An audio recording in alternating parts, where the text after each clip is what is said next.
Welcome to Carpe Dime, a podcast about personal finance and everyday life. I'm Jamie Davidson. And I'm Dusty Simmons, and we're from Financial Center First Credit Union.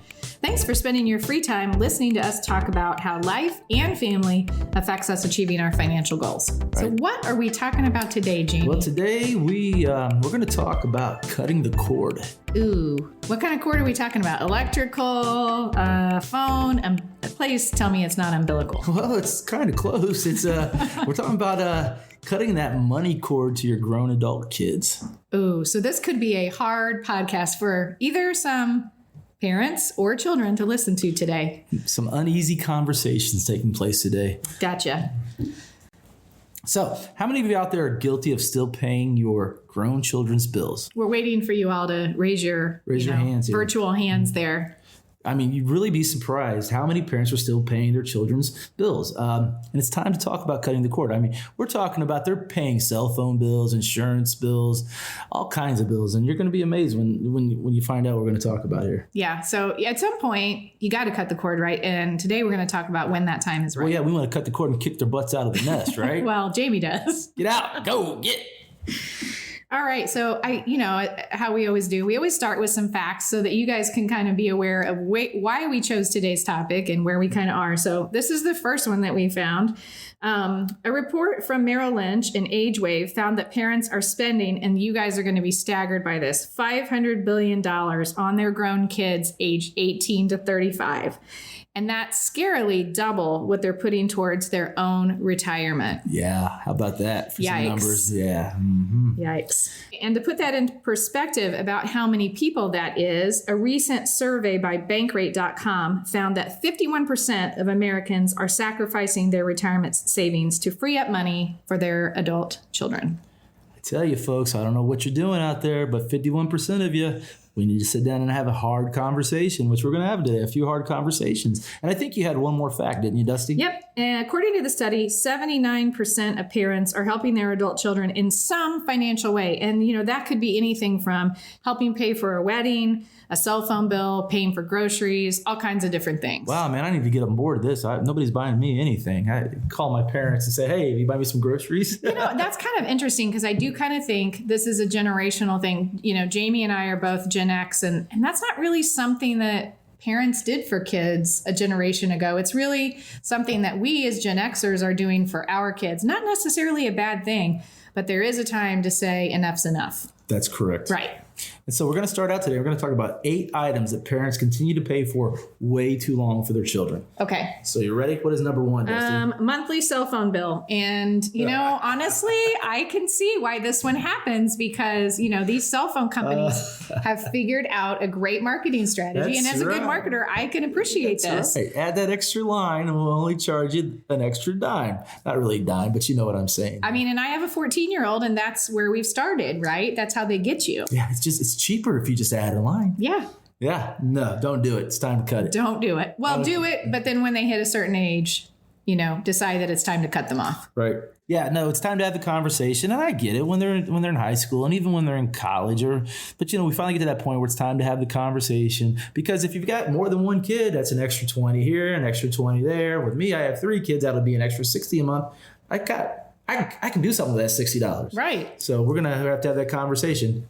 So our producer, Courtney, had a great idea that she's worked out with her parents. Even though it's only $10 a month to have her on their plan, she's being responsible and she's paying a third of the bill to help out. So that's a great compromise, actually. I like that. Yeah. That's a good idea. I'm going to start doing that with mine. There you go. All right. Number 2. Auto insurance. Oh, we all hear the adage, you got to keep your kids on your insurance because their rates are going to go too high if you don't. The magic number there is usually 21, especially for boys. Their rates are very high until they at least hit 21. Okay. Actually, for boys, it's 25. That's what I thought. We also know this, though. When they get married, their rates go down. So I'm going to give you the drop dead. The drop dead is this. If your grown adult children are married to somebody else, they should not be on your insurance. They should no longer be on your insurance. Okay. So if your adult children's insurance is still on your insurance policy, but they're married, it's probably time to cut that off. Okay. Can we agree to that? I agree on that one. Yes. Yeah. Number 3, health insurance. And again, health insurance is something that's expensive. And as a child, you can stay on your parents' health insurance to your 26. So I see there's a lot of benefit depending on where you are in starting out in your career to maybe stay on your parents' insurance. But you should always compare. Right. And you should know. I think the thing we need to remember is this. If I'm an adult on a policy and I'm with a spouse, that's one price. But when you add the children, it's an extra price. So if I get to the point where my children are grown and they're out of the house, but they're not 26 yet, by dropping them from our insurance, we're going to save a couple $100 a month at least. Yeah. So if I'm working on my budget, that might have to be the answer. Now, that's not always the answer. Maybe the answer is if they don't have insurance available, maybe they supplement that with, paying you a monthly, right, the $100 or however much it is to do that. And so it's not like we're trying to be mean and say, take your kids off your insurance here. We're saying really look at it. We just saw symptoms are they can be on there until 26. They should be on there until they're 26. Well, that's expensive. And to really think about if they were off of that plan, what could you be using that other money for? And as we all age and, start thinking closer about retirement, that could be retirement savings to be socking away. Or I could be playing golf one more time a week. There you go. It's all about wellness. Wellness. Number 4, subscription accounts. And we know you're all guilty of it out there. All of us are guilty of it. We all get our subscription accounts and then we share the password. What do you think about that? Well, I think ultimately, once again, it creates budget issues for someone a child who may start living beyond their means because they're not budgeting for any of these day-to-day household items that if their parents weren't paying, they would have to pay for. Right, especially if you're looking at 3 or 4 subscription services. It's 10 here, 15 there, another 20 there. Before you know it, they're looking at they'd be spending an extra $35, $40 a month on subscription services. Then you throw in their auto insurance, which is going to be $200 a month. And then you throw in their health insurance, which is probably going to be $300 a month. We're looking at, $600 where it doesn't seem like it's a lot of money because it's a little bit here, a little bit there. But think about that. As a parent, that's what I'm paying. And, the subscription service is one of those really small things you think of. But everything adds up. Everything adds up. And you're teaching your children to live beyond their means for the rest of their life. Right. So bad habits here. Yeah. Okay, number 5, auto loans. And we talked about this one last week, actually, as a part of our other podcast, but co-signing for an auto loan, but not just doing the co-sign, but assuming payment for the bill. Right. Because we know if we do co-sign, we are held accountable for that payment. And if we don't, it hurts our credit. It can hurt our credit. So here's how this works. A young person in their early 20s goes out and applies for an auto loan. If they can't get the loan by themselves, a lot of times parents will co-sign on that. And Nothing that's okay. wrong with that. Nothing wrong with that. Once your child's credit is to the point where they can get that loan in their own name, that's when it's time to say, we're going to go put this in your own name. Now, I'm sorry, some people out there are not going to be happy about this, but if your child's in their late 20s and you're still having to co-sign, that means they've been doing something wrong with their credit and you're just enabling them. You shouldn't be co-signing on your 27, 28-year-old's car because they don't have the credit. That's something there that you need to look at and figure out what you've done wrong and figure out some way around that. Come up with some sort of goals how to take care of this problem. And I asked this question because I truly didn't know the answer and I should because I work for a credit union. But if you have co-signed and you decide that you're at this point and you want to get off of the loan, you actually do have to have your child refinance the loan. So, and that's not necessarily a bad thing because sometimes they can get a better deal. Right. So that's the step to take. And not only that, it's going to help. It's going to help with their credit score. It's going to help raise their credit score over time because they're taking the steps to do that. They're no longer dependent on what you do as well. Right. Number 6. Ooh, this one I actually can't believe, but credit card bills. Credit card bills, yes. There are some parents out there that went and got their child a credit card right before they went away to college or they went out away to life and said, okay, you can use this credit card. And there's some really nice parents that just paid the bills all throughout college. And they're still paying that bill every month when it comes in because it's in both their names. Look, there's no need for you to be on your grown adult child's credit card. There's no need for that. Yeah. So it's time to get off there. So you either have to have yourself removed as a user, or if you're a joint on the card, the actual account will have to be closed. And I know you close the account, it's going to affect the credit score. I understand that, but it's not going to affect it that much. It can be rebuilt. And it's short term. We really do know people, and we were talking to Courtney earlier. She has a friend whose parents paid her credit card bill forever and still are. And this young lady's in her mid-20s now. We're really setting them up for failure in life because one day you're not going to be there to take care of that. Right.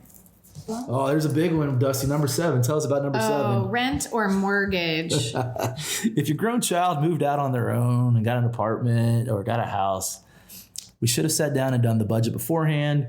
If you are paying that rent or that mortgage, Or supplementing rent your mortgage, something's going wrong here. This is a lot deeper than just cutting the cord. This is really a much longer conversation as to why you both did this.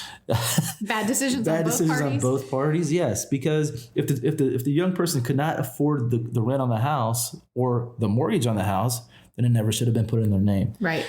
Now, this is a little bit different if your kid is going through a temporary, situation where maybe they've lost their job or due to the economy, something's happened and you decide to help out for a little while. But make sure you've set that expectation of how long you're willing to help and at what level. Because again, this is affecting your ability for you to pay your own bills and work on long-term savings. Well, this sort of goes back to our last podcast as well.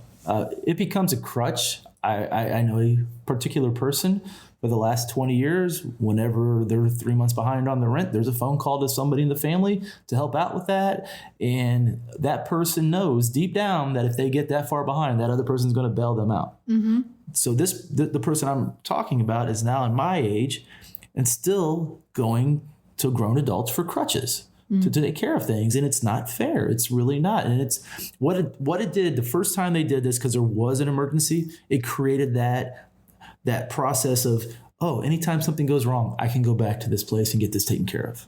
And they're going to ask for nothing in return. Oh, yeah. Right. So, okay. And then number 8, and I know we have a little bit different opinion on this, but college loans. College loans, yes. So here's my thoughts on college loans, and then Dusty can tell you hers.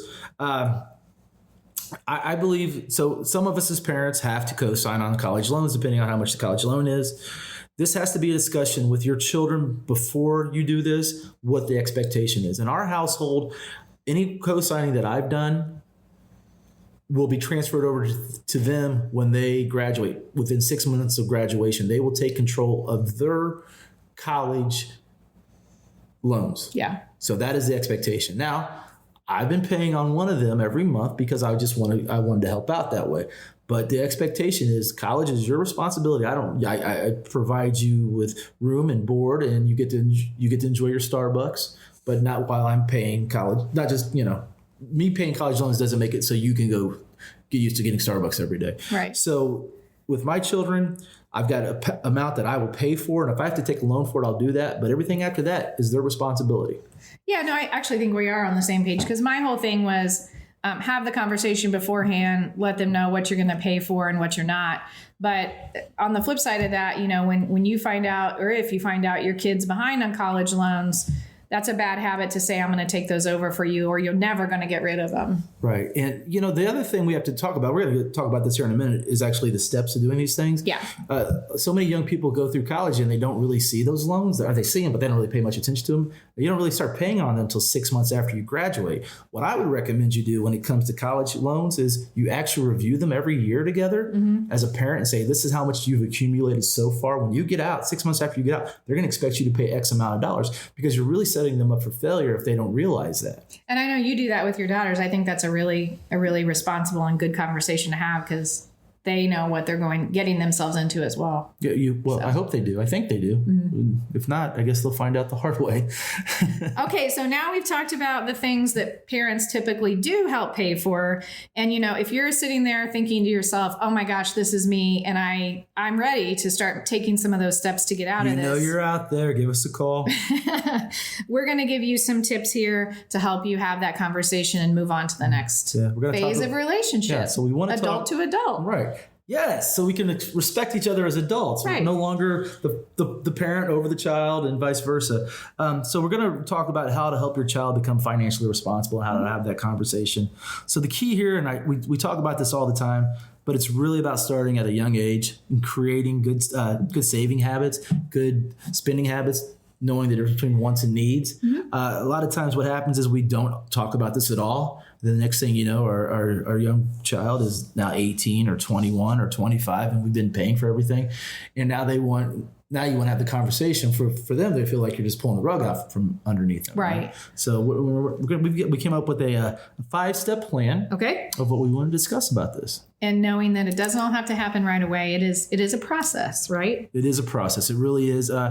And that is really important. You know, I would joke and say, no, do it now, kick them out. No, that's not really the way to do things. If you want to have a good relationship with your grown adult child where you guys can be equals and enjoy each other, this has to take place and it has to be a process. Well, so unfortunately, we don't always have, as parents to children, the best conversations and open conversations about money. But step number 1 really comes back to that idea of sitting down and having the conversation about how you giving them money and helping them out has been wonderful, but that is how it's hindering you from being able to accomplish your goals and maybe what you and your spouse want to do. Right. Yeah. You're talking about your goals of retirement, what you want to do. Not only that, though, you're creating people that are going to be dependent on you forever, and you're not going to be around forever. So really, or it might actually come to the point where you need their help. You need their help. And if you've been supporting them their whole life, they're not going to understand that at some point. We want to sit down with them and talk about this because we want them to be a successful adult. Right. Let me re-say that. We want them to be a successful adult. So step 1, have the conversation. Sit down. We're going to have a conversation, son. Okay. Step 2, make a plan. Yeah, you need to create a plan. My favorite thing. Create a plan. Planning. So what's important about a plan is this. You're doing it together. Okay. If you're coming, don't come with the plan. No, don't come with the plan and say, this is how it's going to go. That's not going to go over very well. You need to sit down together to create a plan. You need to come up with some goals. You need to look at how to budget, start talking about budgeting and looking at a budget. So we're seeing where the money's going, right. How much we have coming in. Use a budget worksheet. Yes. If you need one, email Jamie. Email me, right. And then, you want to talk to them about their future, why this is important to their future for them to be successful, financially successful. Not only that, as an adult too, because it could be embarrassing if mom and dad, you're trying to take somebody out on a date and you got to get money from mom and dad. I don't know about you, but I wouldn't want to have to do that. Right.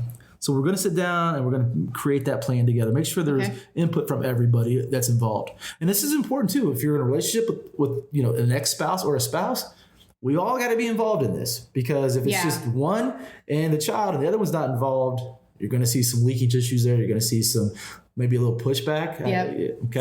So separated or divorced parents, you need to get on the same page. That's a really good point. Yeah. Okay. I mean, we've discussed that in the past, and holidays are the same way. It's the same way now when we get to this. If dad's paying for everything and mom's saying, I'm not paying for anything anymore, mom's the bad guy. Right. Or you don't want that. And dad becomes the sucker, potentially. Well, he's the sucker if that's what he's doing. Yeah. Okay. So step 3, don't expect this to all happen at once. Right. You need in your discussion, in your plan, is to create a timeline. Yes, you need to set a timeline of when things are going to happen. And you want to start with small steps. You want to take small steps. Don't start with the big things first. Don't just cut them. Say, you're cut. I'm cutting you off. X date, you're off. Yeah. You're going to create small steps towards that independence. So maybe that subscription service or the phone bill comes first, and then insurance or health insurance comes second. Right. And then eventually all the other things. So maybe it is, within 3 months, you're going to be off of our cell phone plan. Or you're going to start paying us a third. You're going to start paying us a third or a fourth, right. However big your family is. Right. And that needs to be done by then. And you come back and check on that. Mm-hmm. Don't just say it and not check back. Because the answer will be, oh, I forgot. Mm-hmm. So you need to make sure you're both conscientious about this and continue to do that. Have the conversation. So I know we talked about 6 months from now, you were going to switch to your own insurance company. Have you got insurance quotes yet? If you haven't, I'd recommend you call this person and see if they can get you quotes. Right. You don't always assume you're going to get the best insurance rates from your parents' insurance company. Just because they've been with it for 30 years, they're not going to give you a break on that. So make sure you're doing that, having those conversations. Okay. Okay. Yep. So that's 3. 4, remove yourself from all credit and deposit accounts. And I think this is probably going to be one of the hardest steps for people. This is going to be the hard one right here. So you have to remove yourself from their bank account. You have to remove them. Stop checking their balances and making sure they're not overdrafting. So this is a true story. So I'm on my children's. My wife and I are on my children's, and I'll check my 20-year-olds, and she'll get very frustrated. And she'll go tell her mom, well, he just keeps checking my balance. I should just get my own bank account. And then, of course, that comes back to me. Mm-hmm. And my answer is, I'm fine with that. If that's what you want, you should do that. for her, it's a threat. I'm going to take you off my bank account, and I'm going, let's go, let's do it right now, But if you screw up, don't come back, and ask me to fix it. So yeah, and there's so many parents that you're on your children's account, your children are on your accounts. It's time to take the training wheels off, and if we're in our 20s now, guys, we need to have our own bank accounts. We don't need mommy and daddy on our bank accounts. Hey, if we're in our 20s now, we don't need mommy and daddy to pay our credit card bill. We don't need mommy. You really don't. And you're going to feel so much better in the long run when you do. You're going to feel more independent. You're going to feel focused. You're actually going to have a different relationship with your parents. You're going to the point where you become almost peers or equals, and you can have, you don't feel like you're the little child anymore. And I am a 50-year-old man, and I still have my parents, and there's times when I still feel like the child on certain things, and you don't want to feel that. And financial independence really gives you the authority to say, look, we don't have that relationship anymore. If they're holding something financially over your head, there's always that a little bit of maybe some guilt or whatever to, well, I am asking you to do this, but don't forget I pay for this. So, if you take those obstacles out of the way, you're equals. Right. Yeah, I like that. Step 5. Okay. Review your plans and goals and celebrate success. Yeah, this is a fluent process. Nobody expects it to be done perfect overnight. Sit back and review these plans together, review the goals and the time, and celebrate the successes. Go, wow, really a great job. It's okay to tell your 25-year-old you're really proud of them becoming successfully independent. We get to that point in our lives where when they're children, we say everything we love about them, and then we go through the teen phase where they're embarrassed of us. And then we sort of get in that phase in our 20s where we want to sort of be able to have the good conversations we had when they were little, but nobody knows how to really have that anymore because we went through that teen phase. And it could really be that phase here where you could, go, I'm really proud of you as an adult. And they could say, well, mom or dad, I love you. And, let's go out and let's go on vacation together, not being because you're going to pay the vacation, but because they want to go on vacation with you. And that's actually a really good point of, parents can love their kids in lots of different ways. And as parents get older, one of the best things they can do is surprise their kids or their grandkids with little things like that. My dad's taken us on vacation before, and it's such a blessing for him to be able to do that, which we would never ask. But that's because at some point he cut us off and we became financially independent, and he was able to save money to do other things. Right. And now those are rewards that he's able to give back to us, because he wants to, not because he has to help us live. And the great thing about that is when he does that with you, he really enjoys himself. Exactly. Whereas opposed to he's stressed obligated out because of the money. He's doing it because that's a real vacation for him, a real joy. Right. And that's really important. That's really important to give to your children. That financial independence. And believe me, had it when I was a kid, conversation didn't go real well, felt like, I'm being abandoned here. It took me years to get back and realize what they did for the right reasons. It's just the way they told me that wasn't probably the best option. Right. But that was different back then. The 80s were different. You didn't really have a conversation. It was just sort of like done. It's different today. It's best to have that conversation with your children and say, hey, I'm not doing this because I don't love you. Right. I'm just because I do love you and I want you to be successful and I want us to be happy together. So I love that. Okay. So remember, we are doing this as parents to create successful adults. Many times we enable bad habits because we don't want our children to suffer. By helping your children to be independent, it's important to realize doesn't mean they're no longer your children. They're your successful grown children, which is even better. So if you are in this situation and you're sitting here saying this podcast is for me, take some initiative. Maybe it's time to cut the cord. At least start the conversation. It's time. Right. Cut the cord, kick the butts out. Just kidding. But do it in a nice way. Do it in a nice way. Do it in a dusty way, not a Jamie way. So thank you for listening again today. We love it when you guys listen to us. Remember, we're just parents trying to figure this out on our own. We have a little bit of experience in this with financial literacy and just wanted to pass on a few notes to you guys. So thanks for listening today. Carpe Dime is presented by Financial Center First Credit Union. It's produced by Jamie, myself, and Courtney Cooper. Financial Center is a 6-time national award winner in the category of adult financial literacy, and our goal is to help you improve your financial life. To learn more, visit fcfcu.com. And if you like what you hear, subscribe to our podcast from Google, iTunes, SoundCloud, and Spotify. Hi, my name's Courtney. Usually I'm behind the scenes of Carpe Dime editing episodes that you're listening to right now. But today I'm in front of the microphone to ask you a favor. If you're listening from iTunes or Google, we'd love if you could leave us a review and let us know what you think. And if you're listening to Spotify, give us a follow so you can get more episodes like this every other week. Thanks for listening.